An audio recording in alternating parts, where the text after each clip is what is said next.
Butterflies have declined by at least 84% in the Netherlands over the last 130 years, according to a study confirming the crisis affecting insect populations in Western Europe.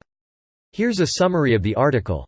Butterflies have declined by at least 84% in the Netherlands over the last 130 years, according to a study confirming the crisis affecting insect populations in Western Europe. Researchers analyzed 120,000 butterflies caught by collectors between 1890 and 1980 as well as more recent scientific data from more than 2 million sightings to identify dramatic declines in the country's 71 native butterfly species, 15 of which have become extinct over the last century. "We are quite sure that the real decline must be much larger," said Chris van Sway, of Dutch Butterfly Conservation and one of the co-authors of the study. The research follows warnings of catastrophic insect declines after a global review calculated that the total mass of insects was falling by 2.5% each year, and a German study found average flying insect abundance had declined by 76% over 27 years. Historic collections point to a drastic decline in butterflies before scientific measuring began, although Van Sway said even those old collections did not fully reveal the dramatic declines because common species of butterfly were not sought out by collectors. According to Van Sway, the main reason for the declines in the Netherlands was modern industrial farming, as carried out across the lowlands of Western Europe, which left little space for nature.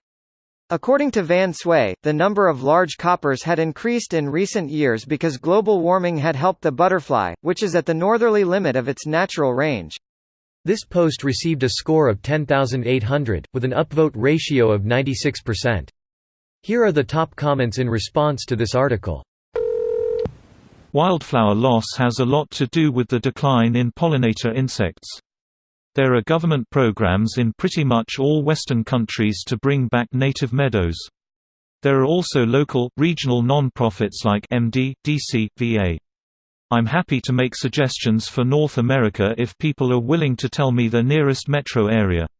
I'm in process of putting in a bee and butterfly garden. It's incredibly satisfying and I'm starting to see them show up on the daily. I'm also growing extra seedlings to give away to neighbors as soon as they're big enough. Can we just build butterfly and bee sanctuaries, maybe position them as areas that can be practical for farming, national parks as well?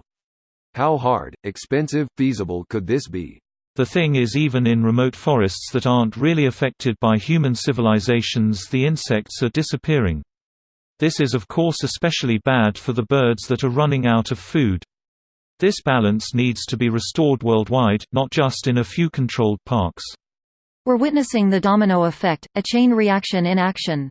Human globalization and our pollution is so widespread that it is affecting ecosystems where we don't even exist and have never existed. I'm of the opinion we are really close to reaching the tipping point of this runaway effect. Our species among thousands of others may not be able to survive what we're doing in the end. We might already have crossed it. Look at the recent increases in the melting of ice caps. Oh yeah, certainly. I didn't finish my phrase there, I guess my ADD kicked in and I went another direction. I meant to say, I believe we are really close to the tipping point or even already past it. I'm honestly quite scared. I think we'll see within the next 5 years, maybe a decade, if we can stop the runaway effect. I mean, it's already in motion. We need to make massive changes and all we keep taking are baby steps. Not that baby steps are a bad thing, but only baby steps might kill us. Doesn't help when the U.S. president actively denies global climate change and has essentially defunded the EPA and is actively moving to destroy the environment. Yep, exactly. I imagine future historians will look at the Republican Party's enablers, Murdoch in particular, and wonder why we didn't even bother to punish them for their role in all this. The damage they're doing to future humans is unimaginable, assuming we don't pull off some kind of miracle to reverse climate change in the next few decades. This video was automatically created by Reddit to speech. The article and comments in this video were selected from Reddit according to their upvotes, and any paraphrasing was performed by smmry.com, without any human intervention.